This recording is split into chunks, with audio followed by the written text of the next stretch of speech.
C'est vrai que ça a été une journée extrêmement dense, mais on a un panel là qui commence sur un sujet fort important, puisque c'est au fond ce qui va être exploré aujourd'hui, c'est cette question de la crise intellectuelle et du devenir de nos universités et de la presse.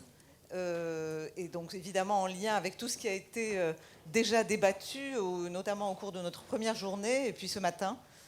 Et pour lancer cette conversation, plutôt pour la modérer, nous avons avec nous Perrine Simon Naoum, qui est professeure à l'École normale supérieure de philosophie et qui est directeur de recherche au CNRS et qui vient de sortir un ouvrage tout à fait passionnant et en lien avec les sujets qui nous ont occupés pendant ces 2 jours, qui s'appelle « Les déraisons modernes », qui est une forme de plaidoyer, si je l'ai bien compris, pour la liberté individuelle. Et donc, je laisse la parole à Perrine et je vous souhaite un excellent débat avec, à nouveau, un panel de 3 speakers présents, orateurs, et on a aussi un autre orateur en direct des États-Unis qui sont, là encore, de première force, je crois. Et donc, merci à vous et bonne discussion. Merci beaucoup, Laure. Merci à tous d'être là. Je sais que nous avons la concurrence du soleil, que c'est difficile, mais voilà, nous allons essayer de vous retenir à l'intérieur. Merci, Laure, de m'avoir permis de participer à ces 2 journées. Comme c'est la dernière table ronde, j'en profite aussi pour remercier Jean-Guillaume de Tocqueville, pour remercier son épouse, pour remercier ses enfants, parce qu'il me semble que nous avons trouvé ici, en tout cas, ce qui constitue pour moi un lieu assez unique de débat et de partage pendant ces 2 journées. Alors, Laure, tu l'as dit, nous sommes maintenant dans l'œil du cyclone. Nous sommes au cœur du phénomène, là où se construit le destin des démocraties, la formation des élites ou leur déconnexion par rapport aux sociétés, là où s'élaborent en fait les représentations et les récits que nous faisons de notre vivre ensemble, ou au contraire de nos antagonismes. Et nous touchons ici, me semble-t-il, au port, à l'éducation et à la transmission. Éducation de l'opinion à travers le rôle des médias, éducation et transmission auprès de la jeunesse à travers le rôle que joue évidemment le système scolaire et les universités. Car il ne suffit pas que le savoir circule, me semble-t-il, un peu, je dirais, en contradiction avec ce qui a été dit ce matin, pour être du savoir. Il faut aussi qu'il ait été élaboré, qu'il ait été pensé comme tel, qu'il ait été construit, qu'il réponde à des normes propres. Et il ne suffit pas non plus, me semble-t-il, qu'il y ait communication pour qu'il y ait échange et discussion. Alors ça pose évidemment la question centrale, et c'était, je crois, la question que portait Tocqueville, à savoir comment forme-t-on des citoyens en démocratie ? Cette question, on a vu qu'elle est mue aujourd'hui par une inquiétude dont je ne suis pas sûre d'ailleurs qu'elle soit tout à fait nouvelle.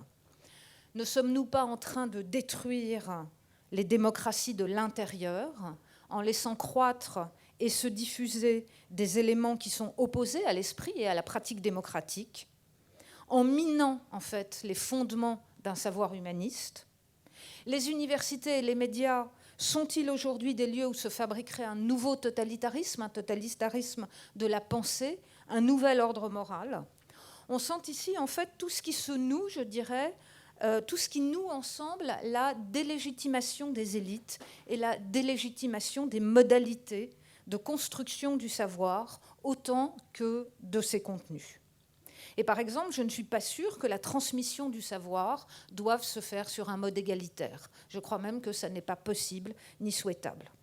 Alors, quel dommage produit la remise en cause du cadre cognitif qui est le nôtre? Quelle est notre responsabilité dans cette évolution?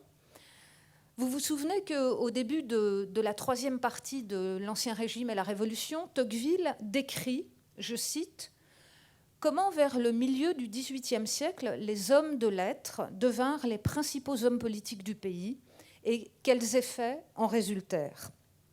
Et il en donne 2 raisons. La première, c'est l'amour de l'abstraction. Et la seconde, dit-il, et c'est, je crois vraiment, ce qui s'applique aujourd'hui, la manière dont chaque passion publique, dit-il, devient une philosophie. Alors je dirais que mon souhait pour cette table ronde, et je vais tout de suite passer la parole aux différents intervenants, mon souhait pour cette table ronde serait peut-être d'arriver à répondre à Tocqueville, en montrant combien les idées et les échanges que vous aurez ont le pouvoir de sortir par le haut de la crise intellectuelle que nous analysons depuis 2 jours. Alors, je vais très rapidement vous présenter les intervenants, puisque vous les connaissez en tout cas pour l'un d'entre eux. Je parle de Yascha Mounk, donc, qui est professeur associé en affaires internationales à l'université Johns Hopkins. Je vais présenter à côté de moi Rokhaya Diallo, qui, elle aussi, est bien connue, en tout cas, du public français parce qu'elle défend ses idées sur les plateaux de télévision et à travers les médias. Rokhaya est à la fois journaliste, autrice, écrivaine, réalisatrice, et elle est également chercheuse au centre de recherche Gender plus Justice Initiative de l'université de Georgetown. Je crois que nous sommes en lien, voilà, je vois en Zoom avec Arthur Milik, qui est directeur exécutif du Claremont Institute Center for American Way of Life. Je vous salue, monsieur, et je suis désolée que nous n'ayons pas eu le plaisir d'échanger en direct, mais nous vous entendrons. Et puis, Jean-François Braunstein, qui est philosophe, qui enseigne à l'université Paris 1 Sorbonne et qui a fait, il y a 2 ans, un pas de côté, si je puis dire, par rapport à sa spécialité, qui est l'histoire des sciences et de l'épistémologie, en publiant un ouvrage intitulé, avec un titre un peu provocateur, je suis sûre qu'on reviendra dessus, La philosophie devenue folle, le genre, l'animal, la mort. Alors, je voudrais tout de suite lancer le débat, et je ne prendrai plus la parole, ou très peu, uniquement pour modérer, sur ce que vous pensez aujourd'hui de la place du savoir dans les médias et dans l'université. J'entends par là vraiment un problème philosophique, c'est-à-dire qu'est-ce qu'il s'agit d'enseigner, qu'est-ce qu'il s'agit de transmettre et sous quelle forme. Je ne sais pas qui veut commencer. Rokhaya ? Je ne sais pas si je vais commencer, mais bon, je vais commencer de manière très succincte. Merci, bonjour à tous et à toutes. Merci beaucoup à toutes les personnes qui ont rendu cet événement possible et qui ont permis l'accueil dont nous avons bénéficié. J'ai eu l'occasion, avant de m'exprimer ici, d'échanger de manière informelle et plutôt agréable avec de nombreuses personnes, donc je vous remercie aussi pour ça. Et je vais tenter de répondre à votre question relative au savoir, peut-être en rebondissant sur ce qui a été dit auparavant, notamment sur la question des réseaux sociaux. Je pense qu'aujourd'hui, nous vivons dans un monde où l'accès au savoir, d'une certaine manière, s'est démocratisé et c'est d'une certaine manière également aussi globalisé. Et effectivement, ce n'est pas un savoir qui est nécessairement modéré par une appréhension universitaire ou en tout cas par le filtre justement de la transmission traditionnelle du savoir. Et en même temps, si je dois me placer par exemple du point de vue de la question des médias, j'ai le sentiment que cette possibilité de circulation des idées et aussi de circulation des vécus, parce que je pense que dans le savoir, le point de vue du partage du savoir et l'expérience sociale de la personne qui diffuse le savoir a nécessairement un impact sur sa transmission et sur sa traduction, eh bien, le fait que ces vécus certains vécus notamment minoritaires, soient davantage visibles, a contraint, je crois, les médias, un certain nombre de médias, à aborder des thématiques qui n'étaient pas très très visibles, qui étaient très peu abordées ou qui étaient abordées parfois de manière un petit peu caricaturale. Et je trouve que on a beaucoup tout à l'heure parlé des réseaux sociaux comme étant à l'origine de nombreux effets funestes. Je crois aussi qu'ils ont été les voix des sans-voix, qu'ils ont été à l'origine de révolutions politiques comme ce qu'on appelait les printemps arabes, mais aussi de révolutions sociales. On peut parler du mouvement MeToo, on peut parler de Black Lives Matter, et ont permis aussi à des personnes qui vivaient peut-être de manière isolée des expériences d'oppression, de les partager, de les mettre en résonance et de rendre compte à la société de leur caractère structurel. Donc je crois en tout cas que pour des questions de société. Ce savoir-là qui est le fruit de l'expérience et du vécu d'un certain nombre de personnes qui ne font pas partie de cette élite, leur possibilité d'accès à ces nouveaux espaces a obligé de considérer certaines histoires qui n'étaient pas des histoires, en fait, ou qui étaient des histoires qui, d'une certaine manière, étaient filtrées par une perspective unique. Voilà, parce que je crois aussi que les personnes qui sont en charge de transmettre le savoir, la connaissance, mais aussi de faire circuler l'information, appartiennent à quelques catégories sociales très très restreintes, et ce qui n'autorise pas, en fait, tout le monde à avoir non seulement accès au savoir et à faire reconnaître son savoir, sa culture, je parle de culture de manière très très générale, ou son vécu comme étant des savoirs et des vécus légitimes. Donc moi je vois plutôt du positif dans ce qui s'est produit dernièrement. Voilà. Allez, vous avez un micro. Ah, super. Marche. Ah, ok, maintenant. Très bien. Il y a beaucoup de choses dans ça que je partage. Je crois qu'en fait, les réseaux sociaux ont vraiment permis à beaucoup de gens à s'articuler, à forcer les médias et la société de comprendre leurs expériences. Et je suis très sceptique des essais de contrôler ce qu'on puisse dire sur les médias sociaux, parce que c'est toujours ceux qui ont le pouvoir qui contrôlent qui peut parler. Et je crois à l'idée que ça soit une influence libérateur, particulièrement dans un moment dans lequel il y a beaucoup de populistes autoritaires qui sont au gouvernement de l'Inde, au Brésil et peut-être dans quelques années une autre fois aux États-Unis, me semble assez naïve. L'idée de bien part de l'élite, même de mon cercle intellectuel aux États-Unis, plutôt de gauche, qui pense que contrôler plus qu'est-ce qu'on puisse dire sur les réseaux sociaux, que ça aura un effet libératoire, et naïf pour beaucoup de raisons qui viennent d'être dites. Au même temps, j'ai quand même un peu de peur, de mal avec qu'est-ce que c'est le savoir dans les médias et les universités dans ce moment. Si je regarde au moins les médias américains, ce que je connais beaucoup mieux que ceux français, on a eu une division complète du public. Une fois, il y a 20 ans ou 30 ans, le New York Times avait encore un peu un rôle comme ce qu'appellent les Américains the newspaper of record. Un journal qui était peut-être toujours un peu plus de gauche que de droite, mais auquel une grande part de la société pouvait se référer comme un réservoir de faits, un réservoir des réalités en commun. Et aujourd'hui, ça n'existe plus dans les États-Unis. On voit ça de manière empirique, dans laquelle il y a juste plus des institutions de médias. Il y a beaucoup d'institutions de médias qui les gens de gauche croient qu'ils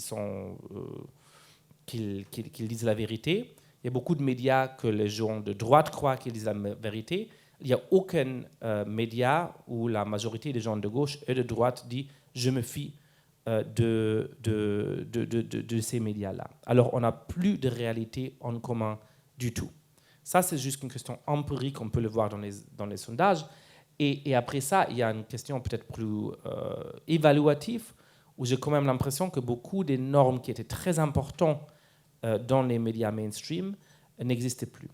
Que l'idée que peut-être aucun de nous est complètement objectif, mais on essaye quand même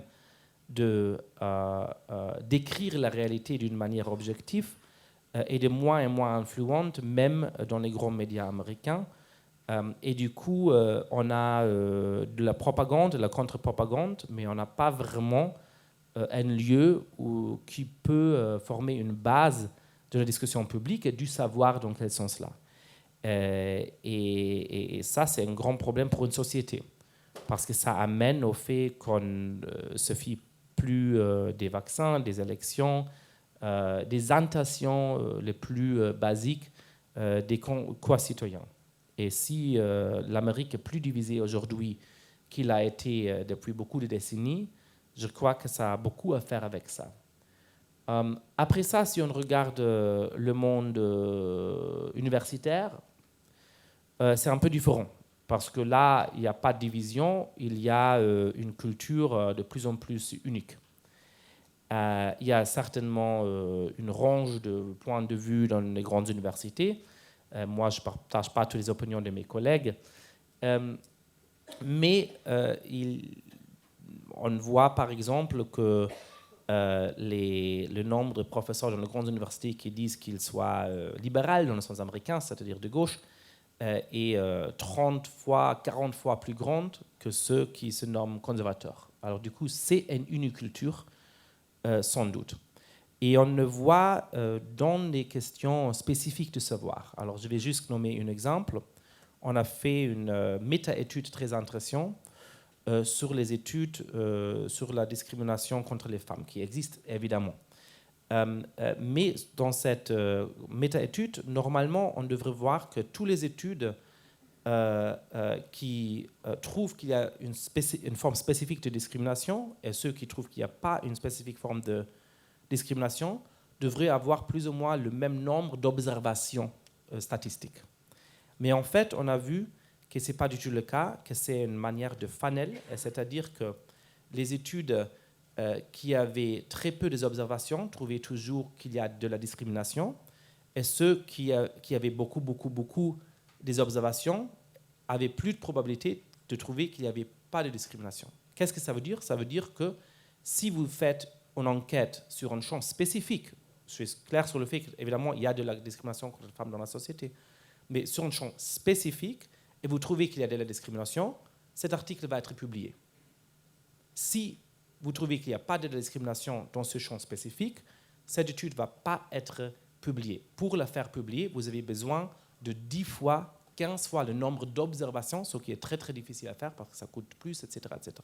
Alors on voit que là, juste un exemple, il y a quand même des champs académiques dans lesquels il y a un tel consensus idéologique que chaque fait qui va contre la grande narrative devient très difficile à publier, et ça veut dire évidemment que ça devient très difficile pour les gens de trouver du travail, des postes, etc. Et là, j'ai peur que, si je regarde les États-Unis maintenant, sur le plan des médias, il y a deux réalités, deux vérités complètement opposantes qui ne laissent pas à la société un espace de débat commun. Et dans le monde universitaire, de plus en plus, il y a une idéologie homogène qui, à moi, est plus sympa que peut-être que l'autre côté, mais qui risque de faire de grandes fautes, de grandes misreprésentations de la réalité, parce que tout le monde est d'accord. Merci beaucoup. Arthur Milik, maybe you would intervene? Yes, please. Merci, j'espère que vous m'entendez. Merci beaucoup pour cette invitation. J'aimerais toucher à un point. Tocqueville a été mon compagnon de toute une vie. C'est donc un réel privilège pour moi que d'être ici. Et je remercie la famille de Tocqueville. J'espère que vous savez à quel point ces écrits ont inspiré tellement de personnes. J'aimerais peut-être m'opposer à certaines des choses qui ont été exprimées. Les universités n'ont pas toujours existé dans toutes les sociétés du monde. Dans nos sociétés et dans les démocraties libérales, l'idée c'était de remplacer la classe aristocratique et clérique comme les gardiens des livres et comme les gardiens de la connaissance et de la tradition. Et aujourd'hui, en raison des réseaux sociaux et Internet, il y a une plus forte dissémination de la connaissance. Je ne sais pas si c'est une dissémination de connaissances, ce sont des informations. Qu'est-ce que cela veut dire que d'étudier les livres les plus difficiles de notre civilisation? Aristote, Tocqueville, on ne peut pas simplement le faire soi-même, tout seul, de son côté. Il nous faut l'aide d'enseignants qui ont consacré leur vie à ces œuvres afin de vous orienter sur la manière de lire ces œuvres pour vous aider à comprendre les questions. Par exemple, dans la métaphysique d'Aristote, on ne peut pas faire ça tout seul. Donc, si l'on pense qu'il y a plus de connaissances aujourd'hui qu'avant, en fait, cela veut dire que l'on penserait que nous sommes plus intelligents que des générations qui nous ont précédés Et en fait, nous avons mis de côté le travail difficile qui est de réfléchir aux questions très complexes avec l'aide des meilleurs enseignants. Et ensuite, cela nous dispense de ce travail, car nous nous flattons de pouvoir le faire nous-mêmes, parce qu'il y a beaucoup de connaissances qui sont à notre portée. Nous pensons de ce fait qu'on n'a pas besoin de faire le travail difficile.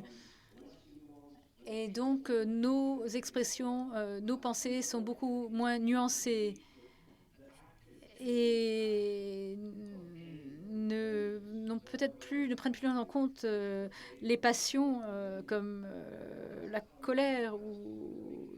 En fait, Tocqueville a fait une observation très intéressante dans son premier volume. Il dit que la promesse de la liberté de la presse, c'est qu'il y aura de plus en plus de liberté de l'esprit. Mais en réalité, en pratique, ce qu'il dit, c'est que c'est l'inverse qui se produit.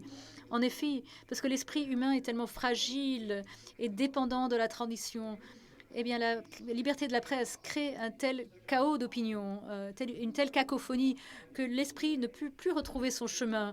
De ce fait, l'esprit trouve un camp auquel il peut s'attacher. Et ensuite, il va rester dans ce camp et répéter, marteler ce que dit ce camp. Et c'est une observation incroyable qui est de plus en plus vraie aujourd'hui. Donc, Tocqueville était ami de la liberté de la presse. Il estimait que c'était absolument essentiel pour une démocratie libre. Mais il avait déjà anticipé les problèmes que nous-mêmes aujourd'hui ne sommes pas prêts à admettre.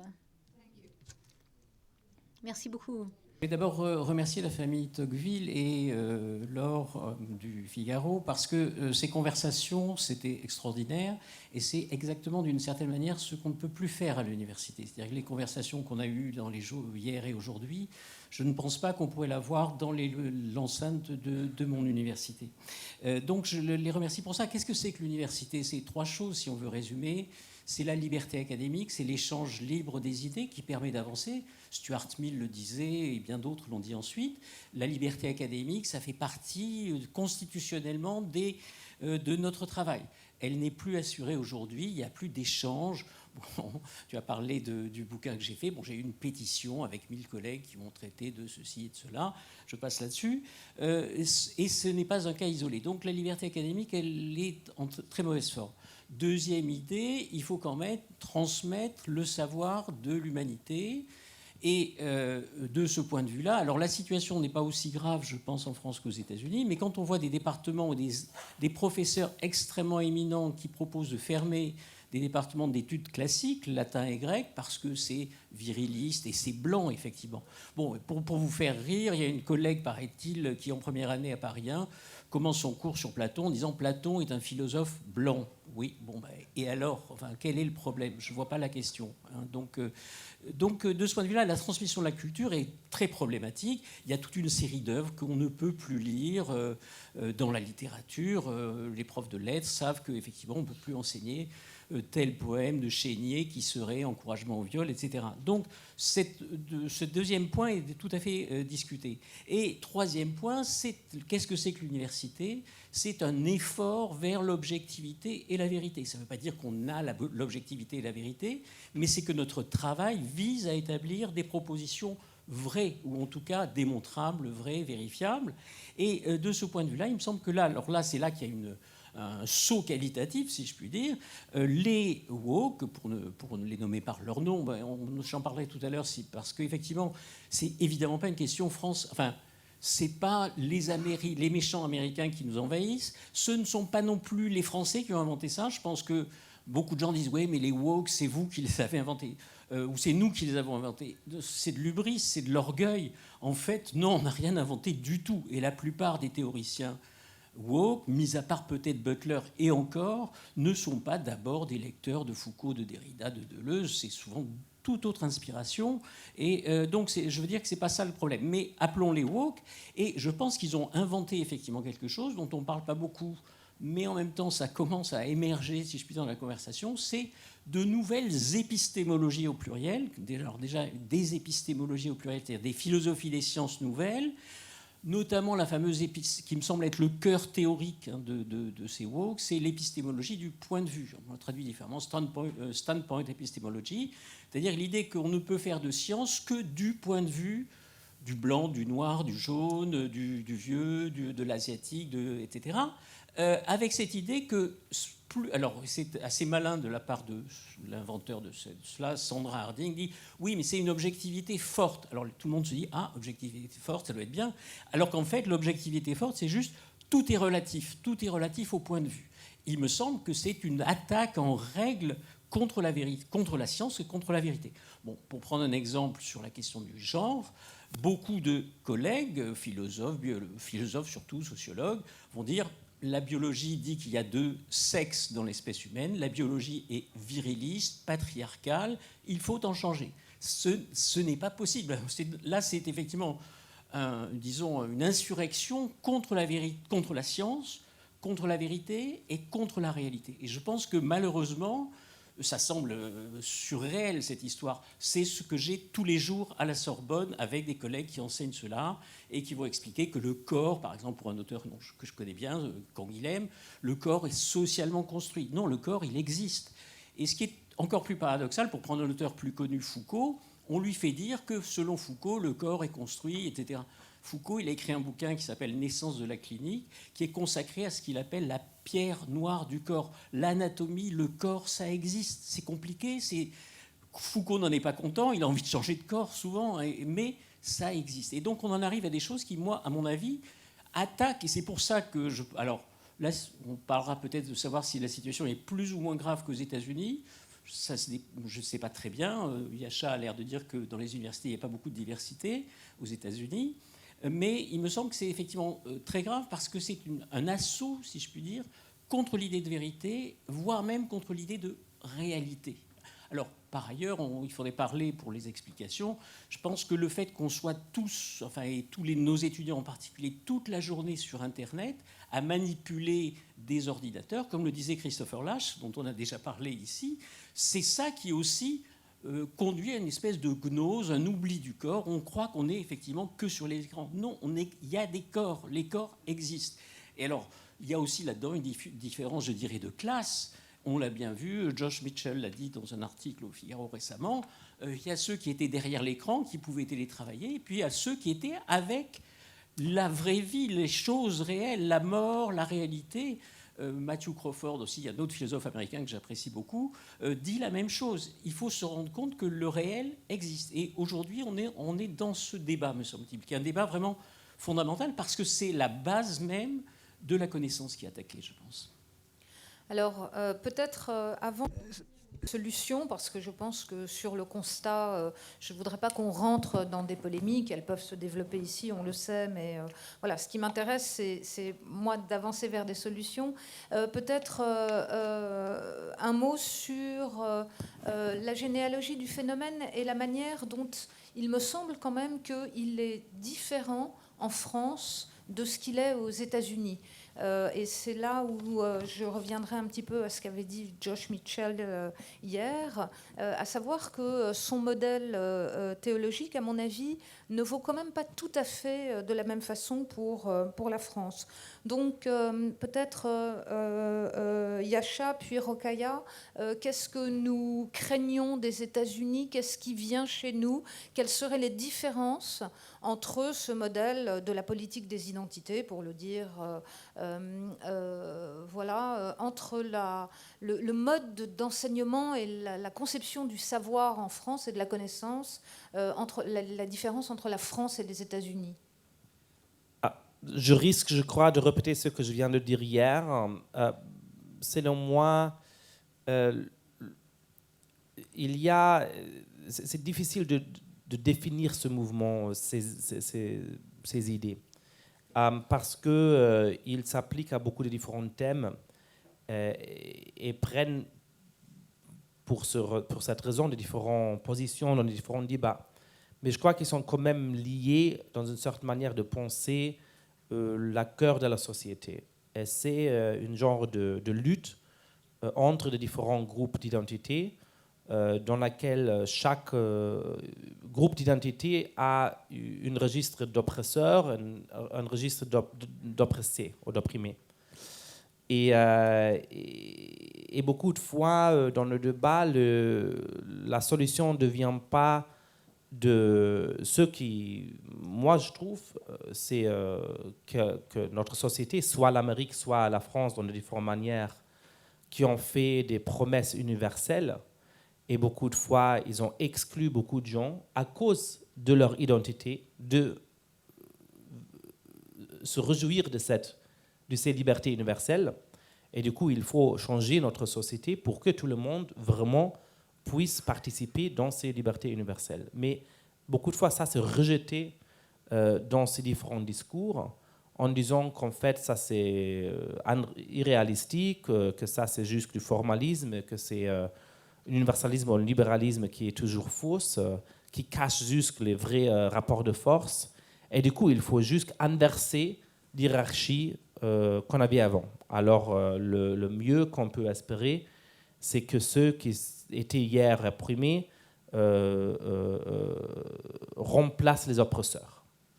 Et ça, je trouve, c'est au cœur de la raison pour laquelle cette pensée ne nous amène pas aux sociétés que, j'espère, la majorité de nous veulent réaliser. Alors, après, aux États-Unis, c'est très, très présent dans la société dans ce moment. Ça a dépassé jusqu'à l'université. Pendant longtemps, les Américains disaient « It's just on campus ». C'est juste que les étudiants de 20 ans qui ont les idées un peu fous, les étudiants de 20 ans ont toujours eu les idées un peu fous. C'est certainement le cas en France aussi. Et alors, du coup, ne vous inquiétez pas trop. Mais pendant les dernières 5 ans, c'est dépassé de l'université aux médias, aux grandes fondations privées, même aux grandes entreprises. Et maintenant, ça domine beaucoup la culture américaine mainstream, ou au moins la culture américaine des élites. En France, j'ai l'impression que ça domine peut-être pas dans les universités au même champ, mais c'est certainement très présent dans les universités, dans une partie des médias. Et la question donc devient, est-ce que ça va arriver et conquérir le reste de la société de la même manière que c'est passé aux États-Unis? Et je dois dire que je ne suis pas sûr de la réponse, mais comme je disais hier, il y a 2 modèles comment penser ça.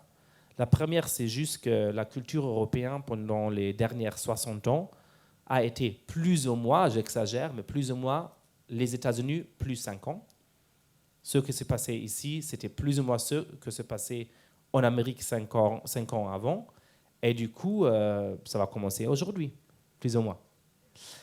Mais il y a aussi une autre manière de penser ça, et c'est tout à fait que la force de ça aux États-Unis a beaucoup à faire en partie avec l'histoire spécifique des États-Unis, mais aussi avec une culture protestante, peut-être même puritain, une culture qui a toujours eu des witch hunts, si on regarde des witch hunts littérales dans le XVIIIe siècle, au macartisme, etc.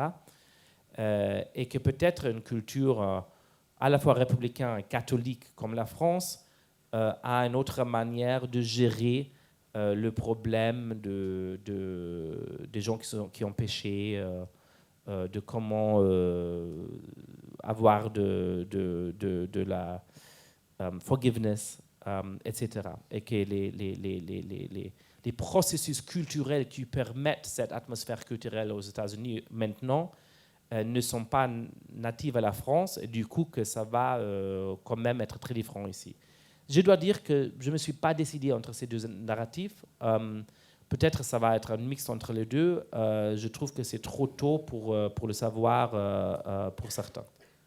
Bon, mais on va essayer de creuser la question. Rokhaya. Alors, on entend beaucoup parler des woke depuis hier. Ils ont l'air de terrifier quand même énormément de personnes ici, sans les nommer. Je trouve que c'est quand même assez particulier de désigner un groupe sans forcément en dessiner les contours. J'ai quand même le sentiment que la plupart des personnes qui sont ici aujourd'hui sont quand même plutôt très privilégiées et ne sont pas en position de risquer. Enfin, nous sommes tous quand même des personnes plutôt en position... face à un risque assez peu important de perdre quoi que ce soit. Donc je crois qu'il y a quand même une inquiétude qui me semble en tout cas assez disproportionnée par rapport à effectivement l'émergence d'un discours minoritaires, de personnes qui effectivement n'avaient pas accès à certains cercles qui étaient, pour moi, selon moi, verrouillés par des élites. Et il est vrai que questionner des choses qui étaient considérées comme des évidences autrefois, c'est simplement enrichir un narratif, un récit qui était réservé à un certain nombre de personnes qui disposaient d'un pouvoir et d'une certaine manière du pouvoir d'accepter ou non certains discours dans son espace.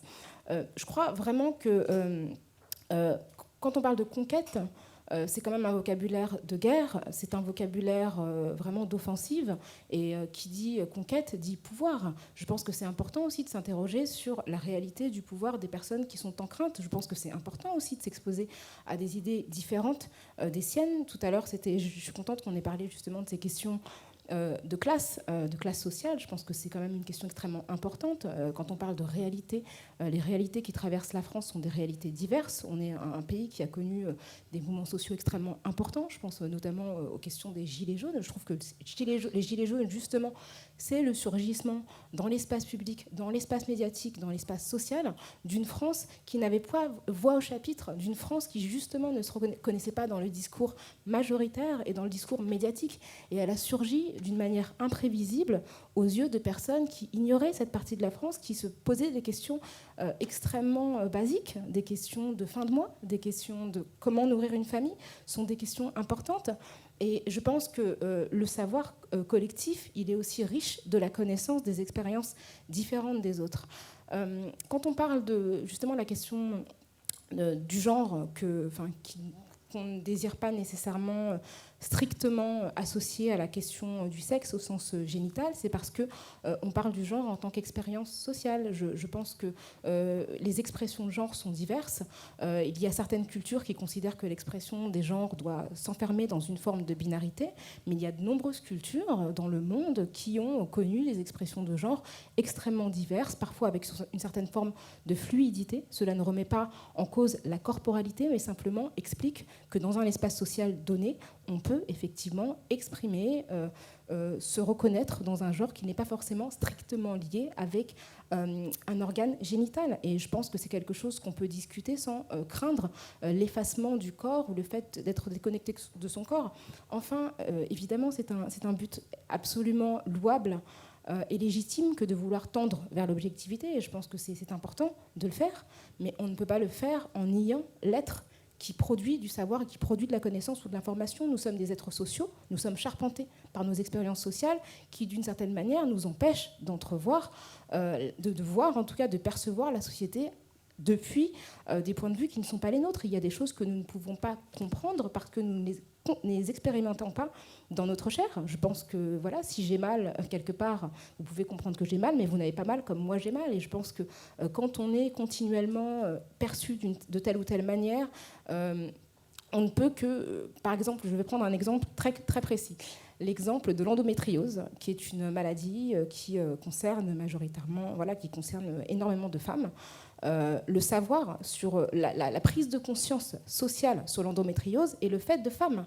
Et le monde médical a longtemps ignoré cette maladie qui touche énormément de femmes. Et il a fallu des femmes, notamment des femmes engagées, alors des femmes privilégiées qui ont donné une résonance médiatique à cette question. Je pense à la chanteuse Imani ou à l'animatrice de télévision Enora Malagré. Mais cette question a été ignorée parce que les personnes qui expérimentaient cette douleur, en fait, n'avaient pas suffisamment de pouvoir pour faire reconnaître l'urgence médicale qui les concernait.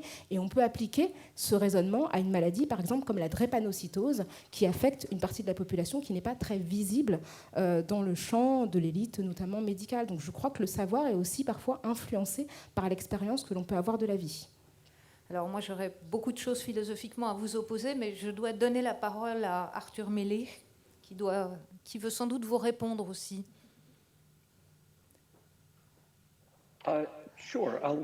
Bien sûr, je vais être très, très rapide. Je pense que pour s'adresser à cette question, chacun a un sens du diagnostic de ce qui se passe ou de ce qui est mal.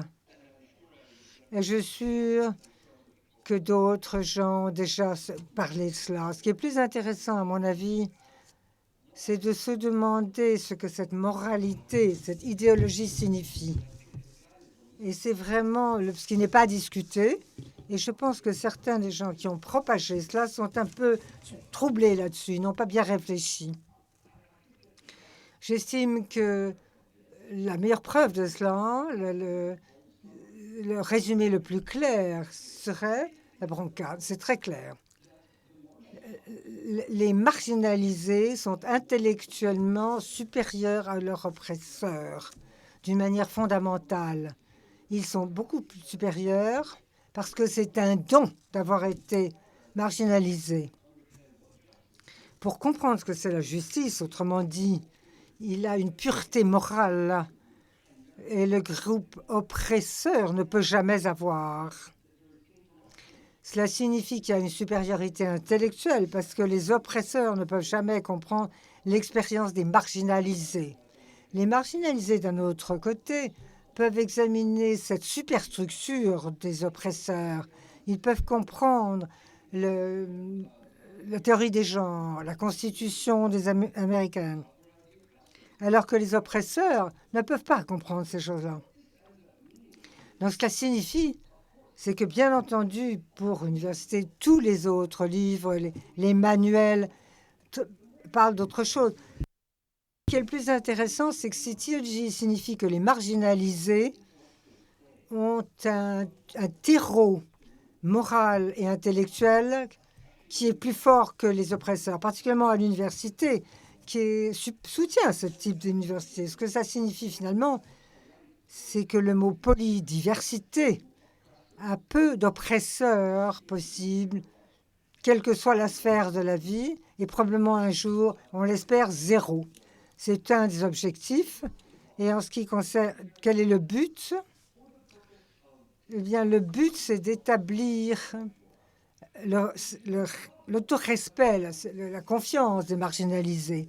Si on parlait cela de façon ouverte et sérieuse, s'il était permissible de le faire dans les campus américains, on verrait alors ce qu'on appelle l'amour-propre et le besoin de persuader les oppresseurs que la raison pour laquelle je me respecte moi-même est la vérité et forcer les oppresseurs à être d'accord. C'est une forme de psychologie qui est dangereuse et qui génère souvent le malheur. Mais personne n'a jamais mentionné cela, mais je pense qu'il faut réfléchir là-dessus.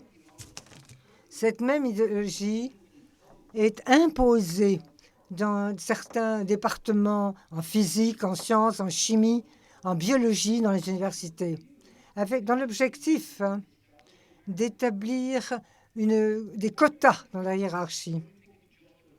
Que c'est juste ou pas, poussons cette question sur le côté pour le moment. Ce que ça va générer, si cela continue à s'étendre, c'est la destruction des compétences à l'intérieur des universités, la destruction des véritables physiciens, qui sont ceux qui sont le plus capables Vous pourrez dire qu'est-ce que ça peut faire si on atteint la justice? Eh bien, il y a des conséquences, et la conséquence, c'est cela. C'est qu'en tant que démocratie libérale, nous sommes en compétition avec le reste du monde et d'autres nations adversaires, comme la Chine, par exemple, cultivent très sérieusement ces sciences. Et la compétition nationale et internationale dépend des technologies. Donc, si on perd cet avantage concurrentiel contre d'autres nations qui font tout ce qu'elles peuvent pour cultiver les meilleurs et les plus brillants et qui créent un avantage de quantum dans différentes technologies, y compris l'industrie quantique. Et si on perd cet avantage concurrentiel, il est évident alors qu'il y aura des problèmes énormes pour notre nation. Je suis tout à fait d'accord avec ce que vient de dire Milik. C'est-à-dire que si c'est juste dans les facultés de sciences humaines et sociales, à la rigueur, qu'est-ce qui se passe, hein, c'est pas grave. Le problème, c'est que c'est aussi dans les départements de maths et de sciences, en France aussi, mais aux États-Unis, ça a été admirablement exposé par le grand mathématicien roumain Sergiu Kleinerman, qui a expliqué qu'il avait fui la Roumanie à cause de Ceausescu et que maintenant, aux États-Unis, on l'empêchait de faire des maths parce qu'elles sont racistes et virilistes. Et il soulignait dans un article récent dans le Wall Street Journal, auquel peut-être vous faites allusion, que les Chinois ont compris ce genre de choses et qu'ils recrutent maintenant les meilleurs mathématiciens, etc., parce qu'ils vont pouvoir travailler tranquillement en Chine. Alors, s'agissant de France-États-Unis, je dirais que, pour reprendre ce que disait tout à l'heure Yasha, on est dans le même point, comme a dit Andrew Sullivan, nous sommes tous sur les campus maintenant, ça y est, nous aussi on y est, dans les entreprises, à l'opéra, etc. etc.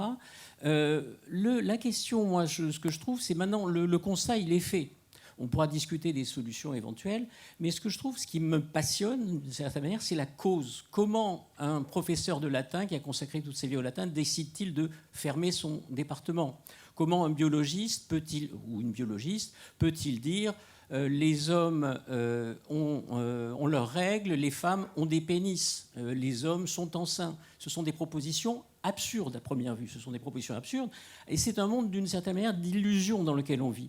Et de ce point de vue-là, je crois que l'explication religieuse me semble assez judicieuse, c'est-à-dire que, et on voit d'ailleurs l'exaltation, l'enthousiasme de beaucoup d'étudiants ou de jeunes ou de collègues pour cela. C'est peut-être plus intéressant de dire ça que effectivement de faire des équations différentielles. Je ne sais pas, quand on est fatigué, après on change de sujet. Moi, je suis très étonné par cela. Je dirais que ce qui était... Alors, aux États-Unis, j'avais lu de votre bouquin, et effectivement, la chute du protestantisme en 20 ans, c'est de 50 à 10% à peu près, c'est énorme. Donc on se dit que peut-être c'est un protestantisme de remplacement. En France, je ne sais pas ce qu'il en est, mais je pense qu'effectivement, il manque, on en a beaucoup parlé pendant ces journées, il y a un manque de sens. Pourquoi ? Quel est le sens de mes études ? On ne va pas trouver de job qui paye après des études de lettres. C'est pas... On se pose des questions, et effectivement, il y a aussi sans doute la culpabilité. C'est-à-dire que cette culpabilité, alors là, qui n'est pas au sens chrétien, mais c'est la culpabilité de la Shoah, de la colonisation, etc. Et il y a effectivement quelque chose de très intéressant. Et pour terminer, je dirais que moi, ce qui me fascine surtout, c'est qu'il y a quelque chose qu'on note rarement, c'est qu'effectivement, à ma connaissance, c'est la première religion qui soit née dans les universités. C'est la première religion universitaire dans l'histoire, à mon avis. Le problème, c'est qu'en général, les universités nous ont servi à critiquer effectivement du point de vue de la raison, du point de vue des Lumières, on a pu critiquer la religion. Là, on est dans une situation extrêmement complexe, et je suis vraiment ravi de pouvoir en parler, parce qu'on a affaire à la première religion universitaire dans l'histoire. Et donc, qu'est-ce qu'on va faire ? C'est très compliqué. J'ai 2-3 propositions, mais effectivement, c'est une situation, à mon avis, tout à fait inédite. Corrigez-moi si ça a déjà existé, mais en général, les religions, les chrétiens, c'était plutôt des gens du peuple, etc. Là, c'est la première fois qu'il y a des universitaires qui inventent une religion. Bon, je ne sais pas comment on va en sortir. Yasha ? Oui, je voulais pour un moment revenir à la question d'origine de cette conversation, de qu'est-ce que sont les similarités et les différences entre le discours en France et les États-Unis. Parce que je crois que j'ai un peu changé mon avis là-dessus, au moins améliorer mon avis là-dessus pendant la dernière demi-heure, peut-être pendant toute cette conférence ici. J'ai l'impression que les lignes de bataille sont assez similaires. Alors, d'un point de vue, on a un peu l'impression que c'est le même débat, mais le champ de bataille n'est pas du tout la même. Et du coup, moi, je me trouve dans une position un peu bizarre sur ce panel, par exemple, parce que là où on parle des choses substantives, sur les questions vraies, je ne sais pas du tout, par exemple, Rokhaya, si on est en désaccord. Tout ce que vous venez de dire, plus ou moins, je crois que je suis d'accord. Mais quand on parle de qu'est-ce qu'on peut dire aux États-Unis, ou où est le discours en Amérique, est-ce qu'on a un vrai problème en Amérique, on est, je crois, vraiment en désaccord. Et l'explication de ça, c'est que le champ de bataille est très, très différent. Alors, juste pour donner un exemple sur le genre, je suis d'accord avec vous qu'il y a un sexe biologique, mais après ça, il y a des différentes formes d'expression de genre, et il faut bien que, comme une société, nous respectons ça et libérons les gens qui ont une expression de genre pas traditionnelle de la discrimination, qui ont vraiment souffert.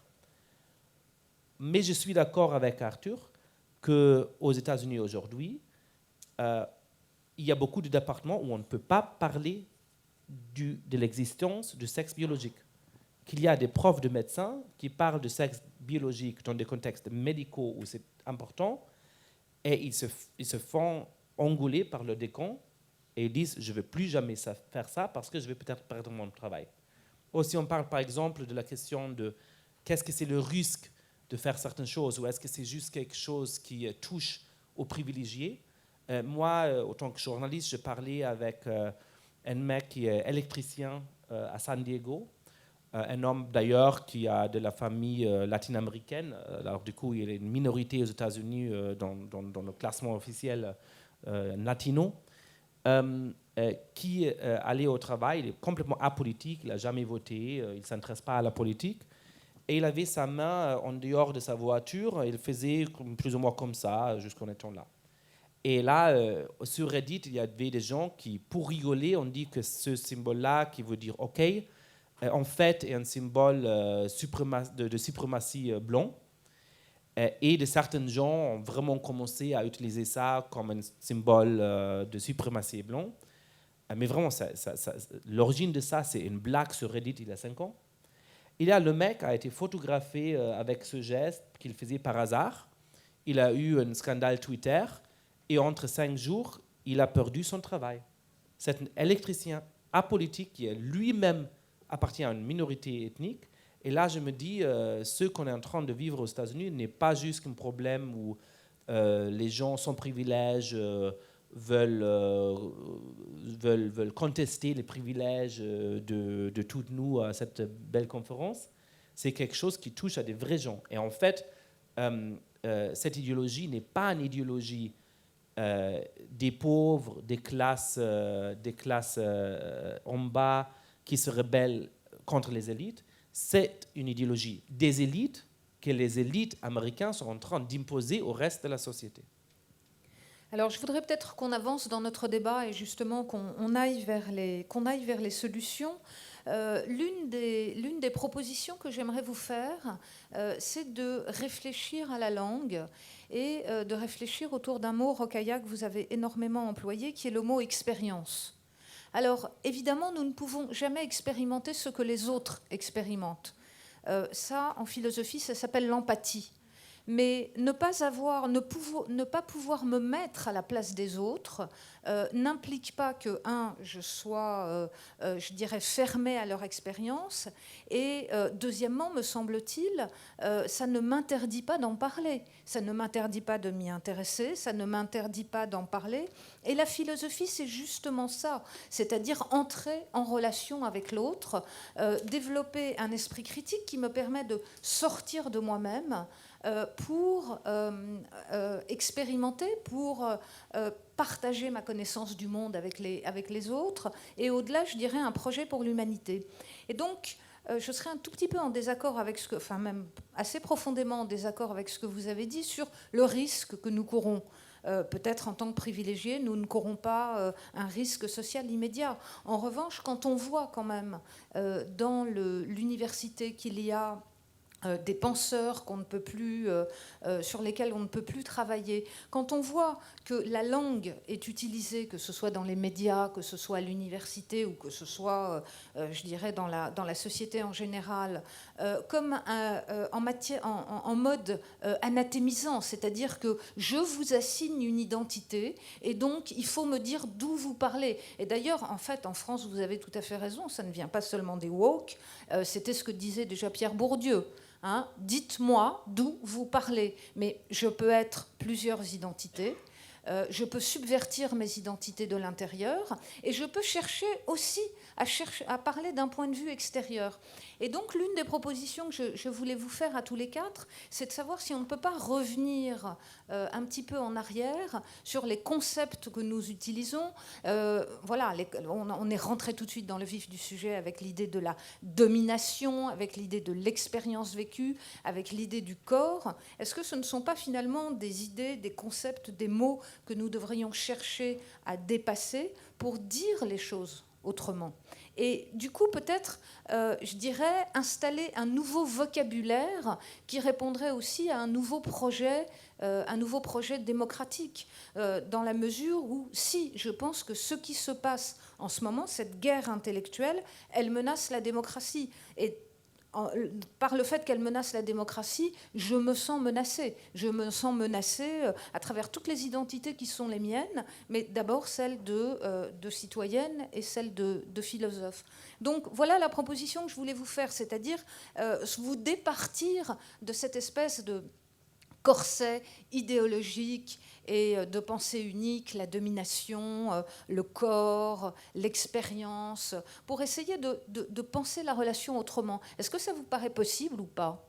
Alors, je voudrais d'abord revenir sur quelque chose que vous avez dit au départ de votre intervention, en disant que le fait de ne pas expérimenter quelque chose ne doit pas interdire d'en parler ou de s'y associer. J'ai à aucun moment dans mon propos dit que quiconque n'avait pas accès à la possibilité de parler d'un sujet, voire même de s'engager pour d'autres. Ce que j'ai dit, c'est que la compréhension de certains sujets était limitée par une expérience personnelle. Parce qu'effectivement, il y a des choses qu'on ne comprend pas. Par exemple, l'exemple des Gilets jaunes, je trouve quand même qu'il est assez frappant. Personne ne les avait vu venir, tout simplement parce que nous, par exemple, aujourd'hui, je ne sais pas, on est le 19 septembre, je ne sais pas quel jour on est, au 18 septembre, il y a des gens qui, à ce stade du mois, n'ont plus d'argent pour finir la fin du mois et pour manger. Ce sont des problématiques qui ne sont pas les nôtres et auxquelles nous ne pouvons pas penser. C'est pas pour ça que nous ne les étudions pas. Bien sûr, mais ça ne nous vient pas à l'esprit. C'est-à-dire qu'aujourd'hui, on ne se pose pas cette question. Non, c'est pas vrai. Pas de la même manière. Mais moi, ce que je veux dire, c'est que cette problématique-là, on ne l'a pas vue arriver parce que les gens qui couvrent les informations n'expérimentent pas ce que les gens qui se sont mobilisés expérimentaient. Et je pense que le fait d'avoir donné la parole à des personnes qui habituellement n'étaient pas audibles nous a fait entendre des choses que l'on n'entendait pas auparavant et que nous ne pouvions pas inventer, tout simplement parce qu'on ne les vivait pas dans nos corps. Donc ça ne veut pas dire que moi qui ne suis pas gilet jaune n'ai pas le droit d'en parler, mais je pense que j'ai plus de choses à apprendre en écoutant qu'en prenant l'initiative de parler à la place de personnes qui vivent des choses qui ne sont pas les mêmes que pardon. Je ne voudrais pas mettre l'huile sur le feu, mais ça me semble quelque chose d'assez... Non, mais... Finissez Rokhaya, voilà. Et puis Jean-François réagira. Oui, ce serait bien qu'on continue à garder cette courtoisie.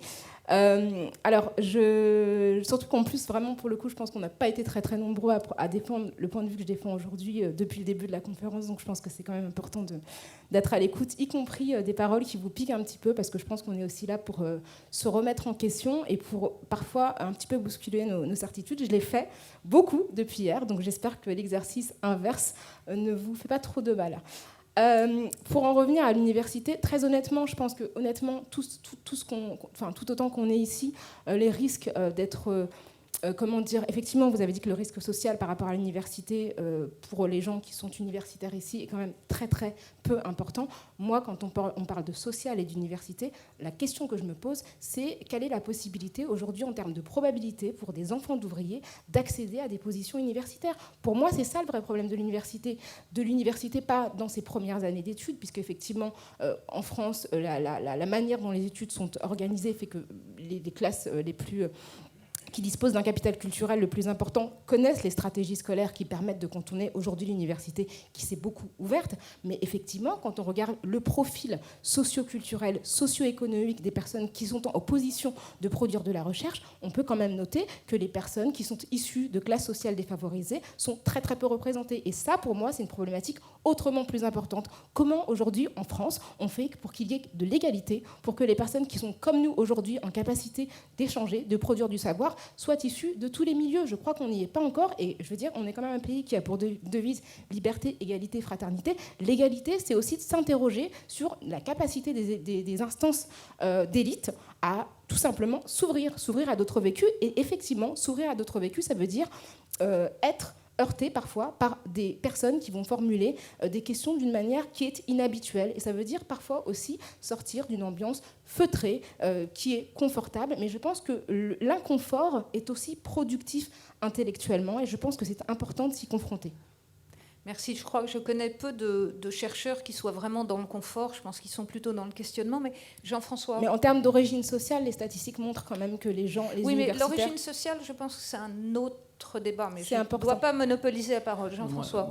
Non, je suis tout à fait intéressé. Je trouve qu'effectivement, il y a des avancées. Par exemple, les travaux sur l'histoire des femmes, sur l'histoire du genre, Michel Perrault et la suite, c'est très intéressant. Et effectivement, mieux prendre en compte le savoir des femmes, voire même les savoirs traditionnels des femmes, etc. aucun problème.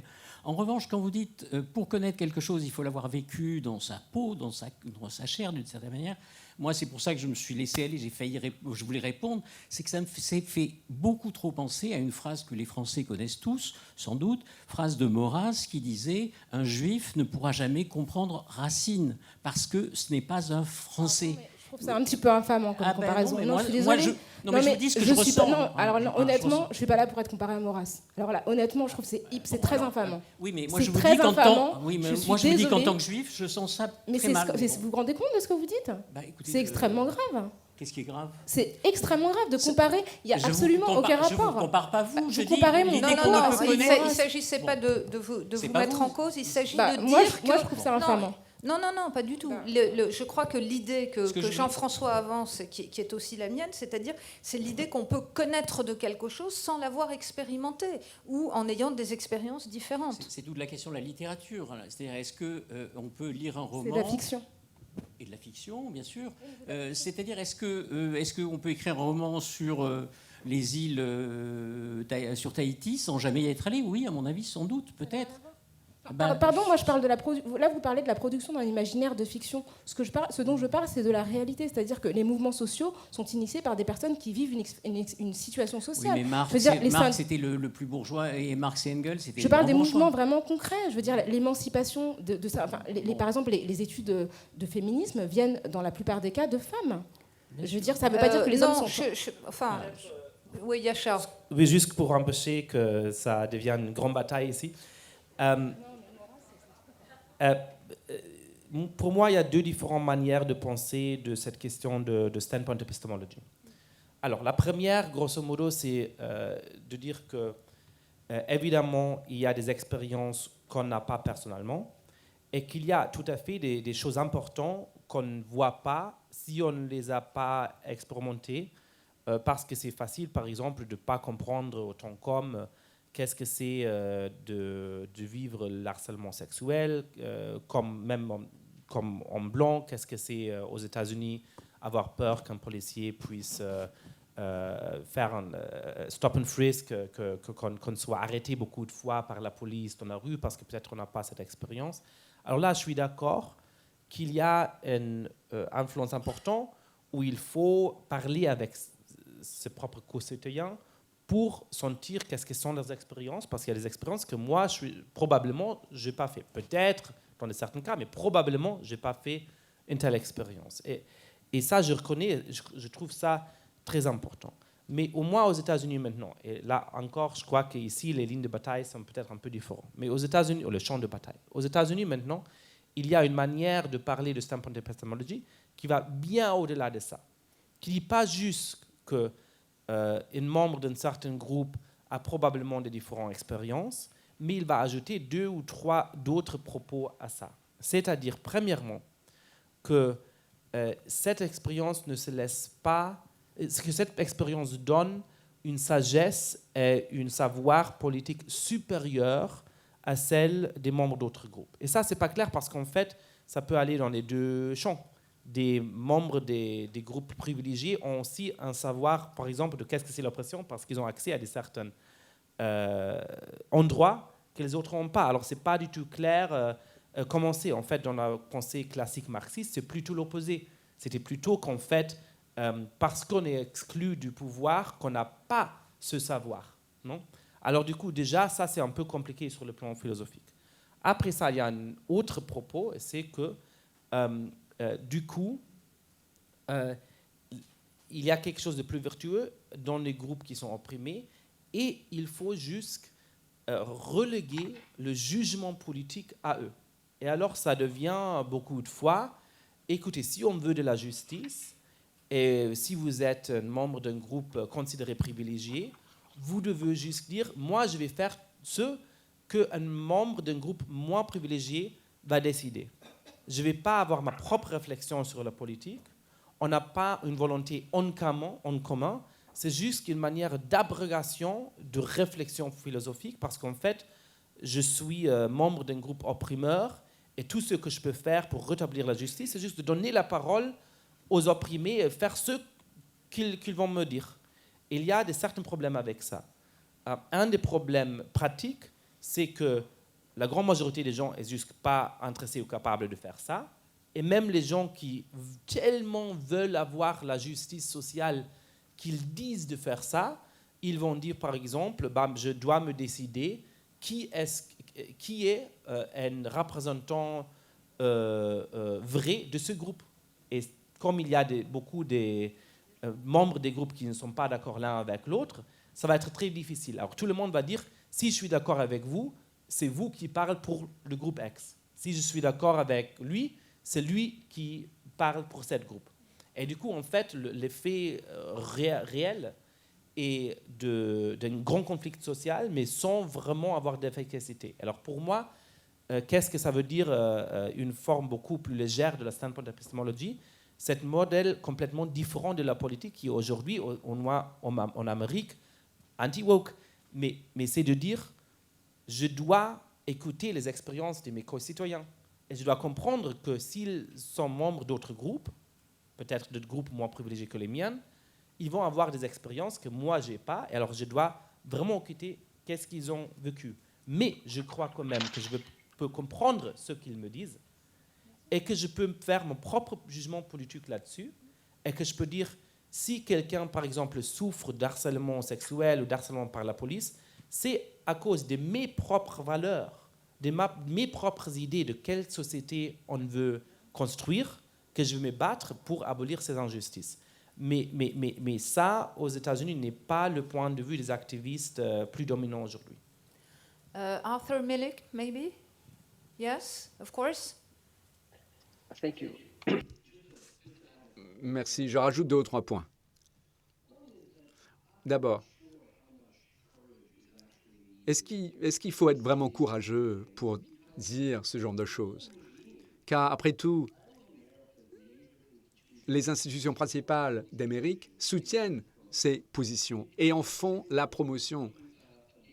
C'est comme si, en fait, vous agitez un drapeau qui dit que vous souscrivez aux positions du discours dominant. Et un courage peut aussi être un désavantage parce que le jeu d'équilibre des pouvoirs est disproportionné. Par exemple, si l'on prend cela comme un standard, une norme, c'est-à-dire que le passé est complètement fermé. Tout ce qui s'est passé dans le passé est éliminé. Vous n'allez pas pouvoir comprendre les Grecs à travers Homère. Vous n'allez pas pouvoir comprendre les Romains à travers Virgile. Tout cela devient des balivernes, mais ce ne sont pas des balivernes. Il y a beaucoup de sagesse dans ces éléments. Et comme l'a dit Yoshua très bien, de manière très éloquente, il y a certaines expériences qu'il nous faut écouter, qu'il faut respecter. Et il y a d'autres expériences qui doivent être complètement ignorées. Et il y a certaines choses contre les personnes qu'il faut avoir de la haine. Enfin, les oppresseurs, leurs expériences vécues n'ont pas d'importance. Et en fait, ce serait que les expériences vécues qui valent la peine sont juste vis-à-vis des personnes qui sont opprimées. Mais on ne peut jamais questionner les expériences vécues. Peut-être qu'on pourrait dire, peut-être que vous avez une certaine confusion concernant votre expérience vécue. Peut-être, et ça c'est complètement verboten, c'est interdit aujourd'hui aux États-Unis. Donc ce qui se passe, c'est qu'il y a des points de vue vécus de groupes marginalisés qui sont sacro-saints, qui ne peuvent pas être, auxquels on ne peut pas penser, qu'on ne peut pas remettre en question. Et en fait, il faut simplement les écouter. Et quelqu'un a parlé d'empathie. L'empathie, en fait, elle ne va que dans un sens. Vous faites preuve d'empathie, vous écoutez, vous acceptez tout ce qui est dit. Mais vous, qui faites partie du groupe des oppresseurs, il faut que vous vous taisiez, car vous n'allez jamais pouvoir comprendre ces expériences. Et en fait, vos expériences vécues n'ont pas d'importance. On a entendu votre voix et on sait ce que vous dites. Maintenant, je voudrais revenir quand même à une question qui me paraît fondamentale pour ouvrir encore une fois vers des solutions, essayer d'avancer. Je veux dire, ce qui me frappe dans la manière dont on présente les choses aujourd'hui, c'est qu'elle nous renvoie à une discussion philosophique qui a déjà eu lieu. Je veux dire, quand Max Weber distingue entre explication et compréhension, ce sont des choses que les philosophes, que les historiens ont maintes et maintes fois travaillé. Donc, qu'est-ce qui fait pour vous, je dirais, la spécificité de la prise de parole actuelle, et comment est-ce que cette prise de parole pourrait encore une fois sortir de la délégitimation ou de l'anathème? Comment est-ce qu'on pourrait construire ensemble une science, une réflexion, encore une fois, qui répondent à des normes qui sont aussi des normes d'une objectivité scientifique qui permettent le dialogue? C'est quand même l'éthique communicationnelle de Habermas. Bon, il y a un moment où il faut se mettre d'accord sur notre façon de parler, parce que sinon, alors on ne parlera pas. Voilà, comment est-ce qu'on peut avancer, comment est-ce qu'on peut sortir de cette crise qui, encore une fois, moi, je veux dire, pour les historiens de la philosophie, n'est pas complètement nouvelle.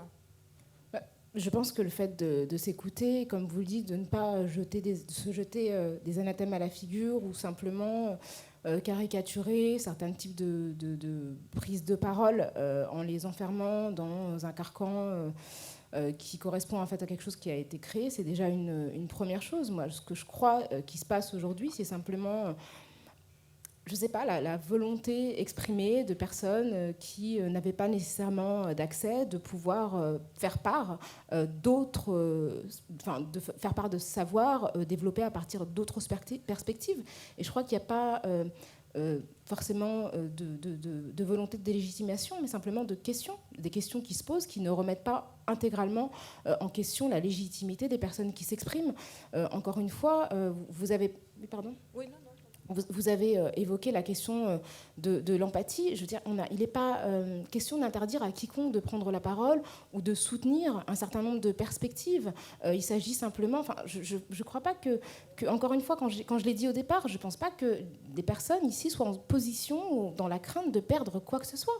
La seule chose qu'elles perdent, c'est un petit confort qui les oblige à entendre des choses qui ne sont pas agréables. Mais je crois que personne ne risque... des choses vraiment graves. La plupart des gens qui sont ici sont quand même dans des positions plutôt enviables et ont quand même... Et je pense que le fait de ne pas... comment dire je ne sais pas comment dire ça, mais le fait de ne pas s'exposer à des discours contradictoires, c'est aussi un luxe que n'ont pas forcément les personnes qui sont en permanence exposées au savoir des personnes qui sont en situation de confort social. Je veux dire, en réalité, c'est aussi ça qui est en train de se passer. Je pense que c'est davantage... Pardon ? Non, allez-y. Oui, c'est davantage, je pense qu'il y a vraiment une exagération dans la conviction qu'il est en train de se passer quelque chose de très très grave.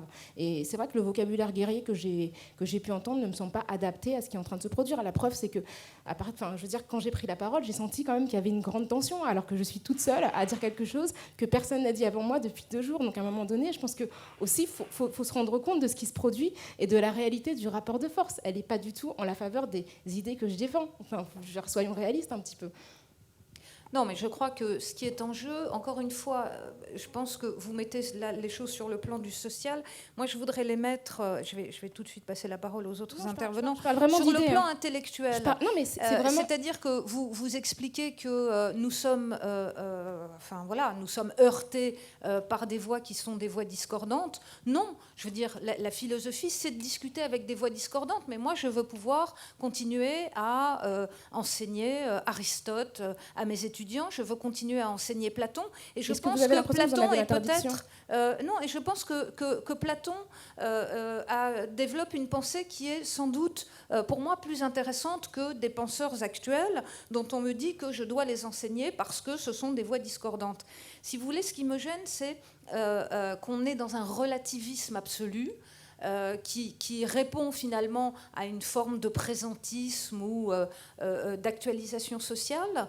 Comment est-ce qu'on pourrait sortir de là ? Est-ce que vous pouvez reconnaître, est-ce que vous reconnaissez qu'il y a des œuvres qui sont supérieures à d'autres, des auteurs qui sont plus intéressants que d'autres et qui convoquent moins la réalité sociale du moment, Platon, et encore que...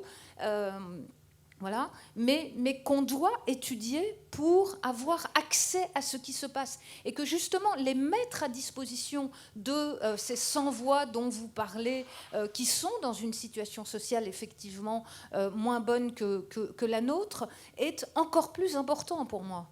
Mais je ne crois pas qu'il soit interdit d'enseigner Platon, en fait, c'est ça que je ne comprends pas. C'est que je n'ai pas l'impression que ça soit interdit. Il faut que vous... Pardon déjà, ce que je trouve...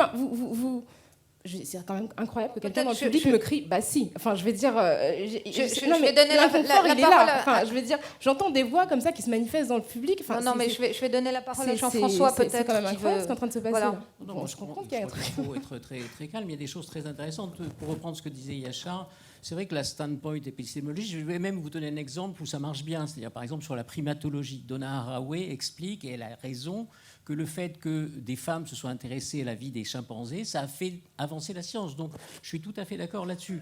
Mais il me semble qu'effectivement, il faut aller plus loin et essayer de ne pas rester enfermé de ce point de vue-là.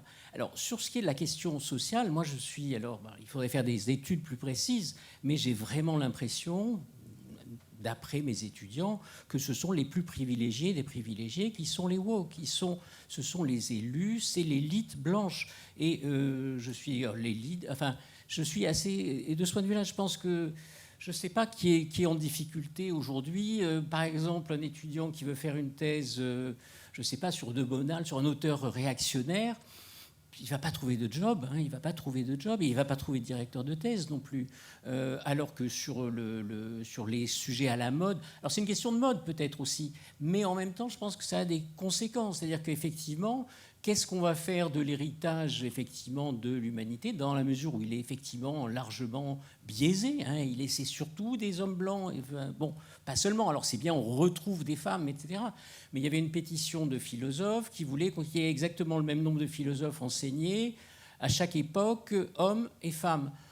Le problème, c'est l'Antiquité. Déjà, il y a Platon, Aristote, Démocrite et Épicure, et il y a Hipparchia et Hypatie, deux philosophes très intéressantes, mais il y a quelques lignes. Qu'est-ce qu'on fait avec ça ? C'est-à-dire, est-ce que pour essayer de rétablir les choses, on doit tordre l'histoire ? C'est ça la question. Mais c'est des vraies questions, mais je pense qu'il faut essayer d'en discuter tranquillement. Oui, il faut essayer d'avancer. Yasha, maybe? And then after, oui. Arthur? Très brièvement, je peux pas vraiment faire un commentaire sur qui peut enseigner quoi en France, ou est-ce que les craintes, les peurs des gens sont légitimes ou non. Je peux juste parler des États-Unis, et il y a deux choses dans les États-Unis qui m'ont vraiment choqué. La première, c'est que moi, personnellement, je connais beaucoup de gens, pas beaucoup, mais 5 ou 6, qui ont été virés de leur travail pour des raisons idéologiques, et qui ne sont pas de droite, qui ne sont pas réactionnaires, mais qui vraiment ont perdu leur travail parce qu'ils ne voulaient pas partager un consensus à la mode sur certaines questions, ou les positions qu'ils ont critiquées sont, je crois, beaucoup plus woke que tous ceux qu'on a dit ici, tous ceux que vous dites, par exemple. Et alors ça, je le prends au sérieux. Et je connais beaucoup de gens qui ont vraiment peur qu'ils vont perdre leur travail pour ce qu'ils disent. Et ça m'amène à la deuxième chose, c'est qu'aujourd'hui, si on est dans une université, c'est complètement normal que quelqu'un dise « ne parlons pas de ça à voix haute, ne parlons pas de ça ici, allons quelque part d'autre ». Mes étudiants me disent « mais je n'ai pas de discussion politique entre étudiants, parce qu'on ne sait pas qui va relancer quoi sur les réseaux sociaux demain. Peut-être j'ai une meilleure amie avec laquelle je peux un peu bavarder de ces questions-là, mais de manière générale, je n'en parle pas. » Et ça, comme atmosphère sociale, c'est quand même choquant. Et on le sent, moi, je trouve, chaque jour aux États-Unis. Alors, je ne peux pas commenter sur la France. Je n'avais pas l'impression de ça ces 2 jours ici. Au beau château de Tocqueville. Je ne sais pas si c'est représentatif ou non. Là j'en veux pas entrer. Mais je veux dire que ça, c'est un vrai risque, parce que quand je suis arrivé aux États-Unis, je ne suis pas tellement vieux, ça n'était pas du tout le cas. Et ça s'est fait entre 5 ans, de manière très, très, très rapide. Et alors là, je ne sais pas si ça va arriver à la France ou non, je ne sais pas si c'est le cas aujourd'hui ou non, mais j'ai peur quand même que ça puisse arriver. Et c'est un état de choses qui m'a beaucoup choqué. Arthur Milik, maybe? Certainement. Il est important, pour un instant, de voir la direction dans laquelle on pense que tout ceci va aller. Mon point de vue, c'est que tout au moins aux États-Unis, le côté identitaire de ce fossé politique contrôle jusqu'à un certain degré les universités, les médias, les grandes entreprises technologiques, le monde des finances. Et ce sont des institutions qui ont beaucoup de pouvoir. Et je pense que l'espoir, c'est que ce point de vue pourra être imposé aux États-Unis. Et c'est pour cela qu'il faut toujours avancer plus vite, il faut toujours produire plus vite, avec plus de force. Et il pense que cette méthode sera couronnée de succès et que toute l'Amérique va adhérer à leur point de vue. Mais ils n'ont pas peut-être réfléchi à ce qu'il faut faire en réalité pour imposer cette doctrine à tout un pays. Et la réponse, c'est soit petit a, la tyrannie, ou petit b, il y aura beaucoup de résistance. Et la résistance se profile déjà. Si l'on se promène dans certains endroits aux États-Unis, il y a presque un esprit révolutionnaire qui est enclenché. Et c'est quelque chose qui est assez malsain. Je ne pense pas que 50% des Américains vont dire « Oh ouais, d'accord, nous adhérons à cette doctrine ». En fait, ceci crée quelque chose d'explosif qui pourra un jour exploser. Et je dis que c'est regrettable, car moi-même, je suis immigrant, je suis né en Russie et je suis venu aux États-Unis. Et je ne souhaite pas que ceci se produise. Et je pense qu'on peut vraiment calmer un petit peu la situation. Il y a des solutions qui se présentent à nous. Mais pour répondre de manière un peu plus directe à votre question, je ne peux pas parler de la situation en France, mais aux États-Unis, il y a quelque chose qui peut nous rallier. C'est une forme de patriotisme et c'est la conviction, peut-être, qu'il y a une légitimité dans la constitutionnalité des États-Unis. Et là, je ne parle pas de juristes qui vont nous expliquer ce que veut dire la Constitution américaine. Ce dont je parle, c'est une compréhension mutuelle partagée